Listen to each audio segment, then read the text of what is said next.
Hello दोस्तों, आप सबका स्वागत है मेरी क्लास में। आज थोड़ी सी मेरी वॉइस हो सकती है कम, थोड़ा सा मतलब अलग सा साउंड है। मुझे थोड़ा सा कोल्ड हो रखा है, इसलिए ये लेक्चर नंबर 8 है।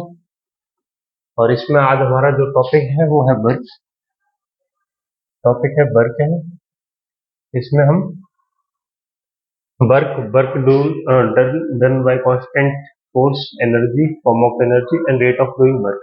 ये चार टॉपिक है, इन चारों के बारे में पढ़ेंगे और देखेंगे इसके कॉन्सेप्ट। स्टार्ट करते हैं। हाँ, एक और इन्फॉर्मेशन मैं आपको दे दूं कि हमने वर्ग 2 के लिए जो ये बैच चल रहा है हमारा, इसके लिए चल रहा है ये बैच एमपी वर्ग 2 के लिए, एमपी वर्ग 2 साइंस के लिए, जो 2024 में चयन परीक्षा हो रही है उसके लिए। तो इसके लिए मटेरियल और नोट्स के लिए जो भी मैं पढ़ाता हूँ वो सारे इस व्हाट्सएप नंबर पर अवेलेबल है। इसी पे टेलीग्राम का एक टेलीग्राम भी है, इसी नंबर व्हाट्सएप भी है। आपको व्हाट्सएप ग्रुप की लिंक डिस्क्रिप्शन में दे दी जाएगी। ठीक है, तो आप ज्वाइन कर लें। ठीक है, अब स्टार्ट करते हैं। वर्क क्या होता है? तो वर्क तो आपको पता है जैसे हम तैयारी कर रहे हैं तो अपनी तैयारी मतलब कुछ लोग बहुत कठिन परिश्रम कर रहे हैं, कार्य, वर्क को ही क्या बोलते हैं, कार्य बोलते हैं।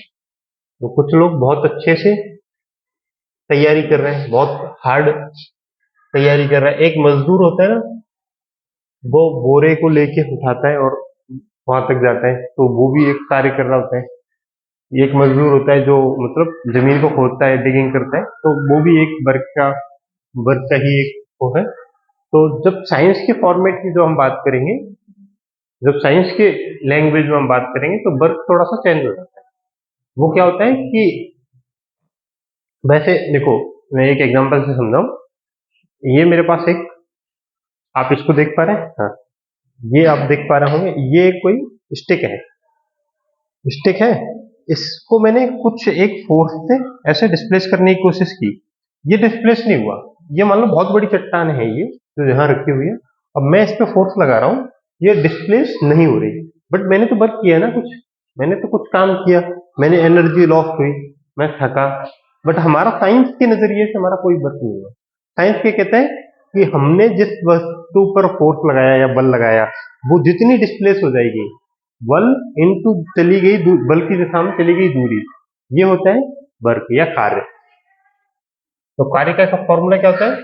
वर्क, फोर्स, बल, ये था तुम, बल इनटू बल की दिशा में विस्थापन या दूरी, बल की दिशा में वस्तु का विस्थापन, जिस भी सब्जेक्ट में विस्थापन, विस्थापन।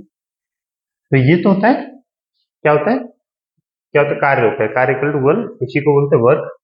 Work is equal to force F into displacement DL. इस ये वेक्टर फॉर्मेट में होता है, तो दोनों का अगर हम डॉट प्रोडक्ट ले लेंगे तो क्या आएगा? एफ डीएल कॉस थीटा आ जाएगा। इसको मैं अगले लेक्चर में न्यूमेरिकल से समझाऊंगा कि इसका काम क्या पड़ता है। और ये इसके ऊपर एक question F DL cos theta के ऊपर रिसेंटली एमपीटेट 2023 में एक क्वेश्चन आ रखा है। एमपीटेट साइंस का जो आपका एलिजिबिलिटी टेस्ट हुआ था उसमें 2023 में एक क्वेश्चन आया है, जो मैं अगली क्लास में बताऊंगा। तो आपको समझ में आ गया कि वर्क होता क्या है।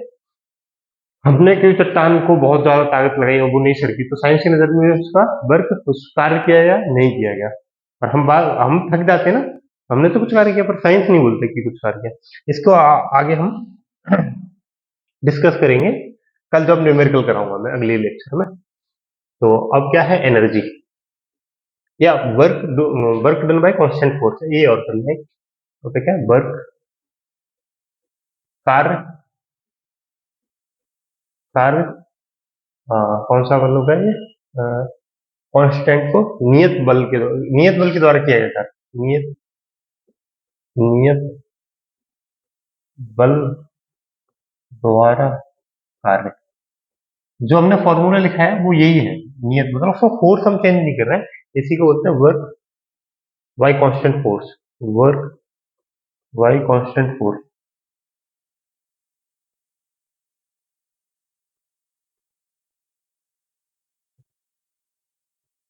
ये एक ही चीज है, वर्क बाय कांस्टेंट फोर्स या नियत बल द्वारा किया गया कार्य। क्या है जो हमारा कॉन्सेप्ट है ना 9 मतलब जो वर्ग 2 का लेवल है, उसमें क्या कांस्टेंट फोर्स से ही जो वर्क होता है उसी के ऊपर हम चर्चा करेंगे, वेरिएबल की नहीं। अब मैं आपको बता दूं वेरिएबल और उसमें क्या डिफरेंस है, तो मैं इसी स्टिक का यूज करूंगा। देखो क्या होता है मैंने इसको लेट सपोज कि मैंने 2 न्यूटन से फोर्स लगाया है इसको, अब मैं इसको बढ़ा नहीं रहा हूँ, समय के साथ ये चेंज नहीं कर रहा हूँ। मेरा 1 सेकंड पहले भी फोर्स 2 न्यूटन था, अगले सेकंड पे भी 2 न्यूटन है, और 5 सेकंड बाद भी 2 न्यूटन है, तो मैंने चेंज नहीं किया। तो इसी को बोलते हैं कांस्टेंट फोर्स। अगर मैं इसको बढ़ाता जाऊंगा 2 था पहले, फिर 2.5 कर दिया, फिर 3 कर दिया, फिर 4 कर दिया, तो वो होता है वेरिएबल फोर्स। बट हम यहाँ पर जितने भी क्वेश्चंस को डिस्कस करेंगे वो सारे कौन से होंगे, work done bye constant force. तो इसका भी वही फॉर्मूला होता है सेम, लिखना है तो लिख लो, नहीं तो कोई जरूरत नहीं है, F vector dot DL vector, इसी को बोलते हैं F DL cos theta, force in direction of displacement in direction of force. ये डीएल कॉस थीटा ये क्या है, डिस्प्लेसमेंट विस्थापन बल की दिशा में विस्थापन, ठीक है। अब एनर्जी की बात करते हैं कि एनर्जी क्या होती है। तो एनर्जी, हाँ हम खाना खाते हैं तो उससे एनर्जी मिलती है हमको, तभी तो मैं काम कर पाता हूँ, मैं पढ़ा पा रहा हूँ आपको, ये तभी तो हो पा रहा है पॉसिबल कि जब मैं, हाँ मैं पढ़ मतलब काम, मैं क्या कर पा रहा हूँ, एनर्जी, जब मैंने खाना खाया उससे मुझे एनर्जी मिली, तभी तो मैं कुछ काम कर पा रहा हूँ।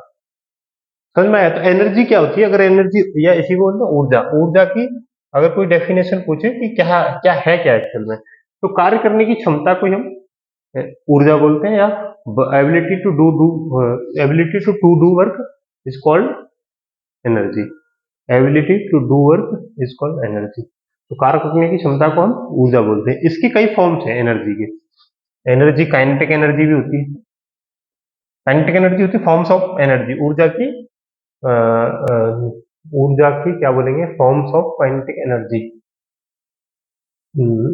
प्रकार बोल सकते हैं। ऊर्जा कई प्रकार में पाई जाती है, जैसे काइनेटिक एनर्जी, जैसे को बोलते हैं गतिज ऊर्जा, ठीक है।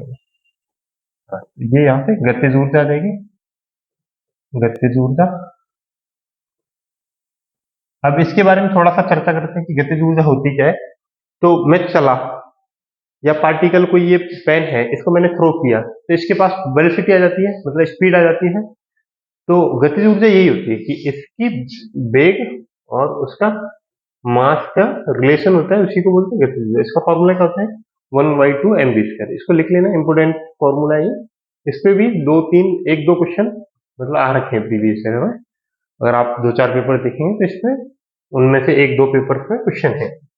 अब बात करते हैं, ये तो गतिज ऊर्जा होगी, जब कोई वस्तु चल रही होती है तो उसमें किस टाइप की एनर्जी स्टोर हो जाती है, वो गतिज ऊर्जा होती है, ठीक है। अब दूसरी बात करते हैं पोटेंशियल एनर्जी, पीई, इसको बोलते हैं स्थितिज ऊर्जा,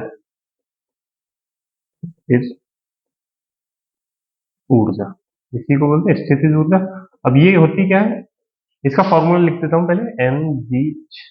अच्छा, अभी मैं आपसे डायरेक्ट वो उसकी डायमेंशन फॉर्मूला और वो आप निकालना कि इसका डायमेंशन फॉर्मूला क्या होता है, यूनिट में लिख देता हूँ, उनकी यूनिट होती है सबकी joule, J O U joule, इसी को बोलते हैं, हिंदी में भी जूल बोलते हैं। एक साइंटिस्ट थे जिनके नाम पर ये जूल नाम पड़ा है, तो उन्हीं के नाम पर इस यूनिट को रखा गया है जूल, ठीक है। तो स्थितिज ऊर्जा होती क्या है, जैसे ये पेन है, ये पेन जमीन पर रखी हुई है, मैंने इसको उठा के यहाँ पर ले आया, तो इसमें अभी अगर मैं छोड़ दूंगा इसमें, तो यहाँ इसमें कुछ एनर्जी है कि नहीं, इसमें एनर्जी है, क्योंकि अर्थ इसको अपनी ओर खींच रही है, earth is trying to pull this pen. अब ये क्या करेगा, अर्थ की ओर जाना चाहेगा, और मैंने इसको काम किया ना, जमीन पे थी, मैंने इसको उठा के लेके आया, कुछ मैंने कुछ काम किया इसके ऊपर, वर्क किया, तो वर्क किसके रूप में स्टोर हो गया, एनर्जी के रूप में।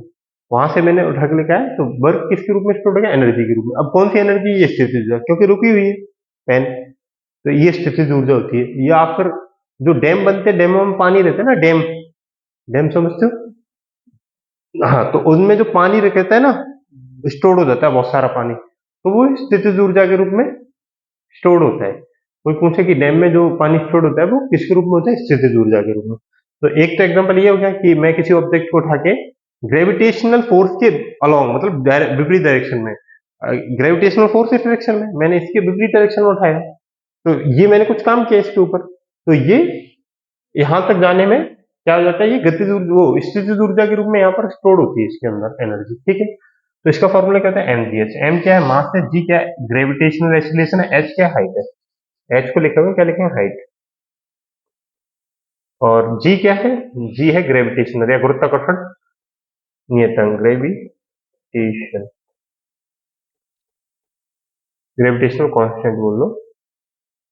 इसकी वैल्यू कितनी होती है, g इक्वल टू या गुरुत्वाकर्षण नियतांक हिंदी वाले भी लिखेंगे, और m मास है, ठीक है, द्रव्यमान। ओके है। अब कोई कुल एनर्जी पूछेगा ना, कुल ऊर्जा, तो उसको लिखेंगे kinetic energy plus potential energy, ठीक है। कई तरह की एनर्जी होती है। अब इसके अलावा केमिकल एनर्जी होती है, केमिकल एनर्जी। और क्या होती है, कई तरह का जैसे पेड़ पौधे बड़े होते हैं ना, तो प्रकाश संश्लेषण की क्रिया करते हैं, फोटोसिंथेसिस। हाँ, तो वो क्या करते हैं, सनलाइट को किस में कन्वर्ट कर रहे होते हैं, किस में कन्वर्ट कर रहे होते हैं, एनर्जी के रूप, मतलब उसको पेड़ को बड़ा करने के रूप में उसमें एनर्जी लेते हैं सनलाइट से। एक रिएक्शन आपने पढ़ी होगी क्लासेस में, ठीक है। और भी कई तरह की होती है मैकेनिकल एनर्जी, जैसे कोल, जो हमारी बाइक वगैरह होती हैं, तो वो भी कार्य करती हैं, जिसमें फ्यूल डालते हैं हम, तो वो मैकेनिकल एनर्जी को किस में कन्वर्ट, वो केमिकल एनर्जी, उसके जो फ्यूल में एनर्जी रहती है उसको कन्वर्ट करता है काम करने में, मतलब मैकेनिकल एनर्जी में वो चेंज कर देता है, ठीक। तो ये हो गया एनर्जी के बारे में, फॉर्म्स ऑफ एनर्जी हो गया। अब हम आगे बढ़ेंगे, फॉर्म्स ऑफ एनर्जी। ये दो फॉर्मूले इंपोर्टेंट है, बाकी जो मैंने एनर्जी के बारे में बताया वो आप बस एक देख लें, उतना ज्यादा है नहीं उसमें। ये दो फॉर्मूले थे। अब हम करेंगे रेट ऑफ डूइंग वर्क, या शक्ति। शक्ति किसे बोलते हैं, ये है एक लास्ट कॉन्सेप्ट इस क्लास का, शक्ति। ऐसी को बोलते हैं rate of doing work, rate of doing, ये डेफिनेशन दे दी मैंने, एक्चुअल में इसको पावर बोलते हैं। मैं क्या लिखा, पावर। शक्ति को इंग्लिश में क्या बोलते हैं, पावर। तो ये होती क्या है, कार्य करने की दर। वहां एनर्जी क्या थी, कार्य करने की क्षमता। हमारे अंदर एनर्जी स्टोर होती है तभी तो हम कार्य कर पाते हैं, तो वो कार्य करने की क्षमता थी। अब आप कार्य कितनी स्पीड से कर पाते हो, ये क्या होती है, वो होती है शक्ति, कि आप कितनी स्पीड से काम कर पा रहे हो। कार्य करने की दर लिख लेना, कार्य करने की दर, कार्य, मैं राइटिंग में भी सुधार कर रहा हूं, करने की दर, दर को क्या बोलते हैं, शक्ति। और कार्य करने की क्षमता क्या बोलते हैं, ऊर्जा। कार्य करने की क्षमता, क्षमता, इसको क्या बोलते हैं, ऊर्जा, ऊर्जा। तो दोनों में कंफ्यूजन ना हो इसलिए मैंने लिख दिया, doing of work done by, rate of doing work is called power, और the to ability to do work is energy. Rate of doing work is power, ability to do work is energy, ठीक है। दोनों चीज clear हो गई। हाँ, तो यही था। अब शक्ति का एक फॉर्मूला भी लिख लो आप, पावर इक्वल टू कहते हैं, तो आप डेफिनेशन से रेट ऑफ डूइंग मतलब कार्य करने की, तो कार्य को ऊपर लिख देंगे डब्ल्यू अपॉन टी। तो ये आ गया ना, डब्ल्यू अपॉन टी। डब्ल्यू की यूनिट क्या होती है, जूल। वर्क करने को क्या बोलते हैं, जूल। और समय को, टाइम को कैसे लिखते हैं, सेकंड से। तो जूल पर सेकंड, इसी को बोलते हैं वॉट। क्या बोलते हैं, वॉट। शक्ति की कोई यूनिट पूछे तो वॉट होती है, क्या होती है, वॉट। ये एग्जाम्स में आ रखा है, कई बार आया हुआ है, तो आप इसको भूल लेना। और ये फॉर्मूला भी आपके लिए इंपोर्टेंट हो गया, ये इंपोर्टेंट है एक फॉर्मूला इसमें, ये दोनों इंपोर्टेंट है, एमजीएच वाला, और ये दोनों इंपोर्टेंट है। और ये एक फॉर्मूला इंपोर्टेंट है, इसको ऐसे याद करना मेरे हिसाब से, इसको एफडीएल वेक्टर को ना करके ये करना, एफडीएल कॉस थीटा, क्योंकि ये याद कर लोगे ना तो ये जनरलाइज फॉर्मूला है, आप इससे आप और भी कॉन्सेप्ट कर सकते हैं, ठीक है। तो हाँ, यही वो है, ठीक है। और ये व्हाट्सएप नंबर आप इसमें जुड़ सकते हैं। तो आज की क्लास में इतना ही था, क्योंकि कार्य से रिलेटेड ये जो टॉपिक था उसमें ये 3-4 कॉन्सेप्ट थे जो हो गए। अगली क्लास में हम इसकी न्यूमेरिकल्स करेंगे। और आपको कोई समस्या, कोई दिक्कत, कोई ऐसी चीज लग रही हो जिससे मैं अच्छी अपनी क्लास को इम्प्रूव कर सकता हूँ, तो आप जरूर कमेंट बॉक्स में अपने सजेशन हमें दें, जिससे हम थोड़ा सा अपनी चीज़ों को सुधारें या फिर हम थोड़े मोटिवेट हों कि आपको अच्छा लगे। और इस क्लास को आप शेयर भी कर सकते हैं जिससे हमें मोटिवेशन मिले। ठीक है, थैंक यू।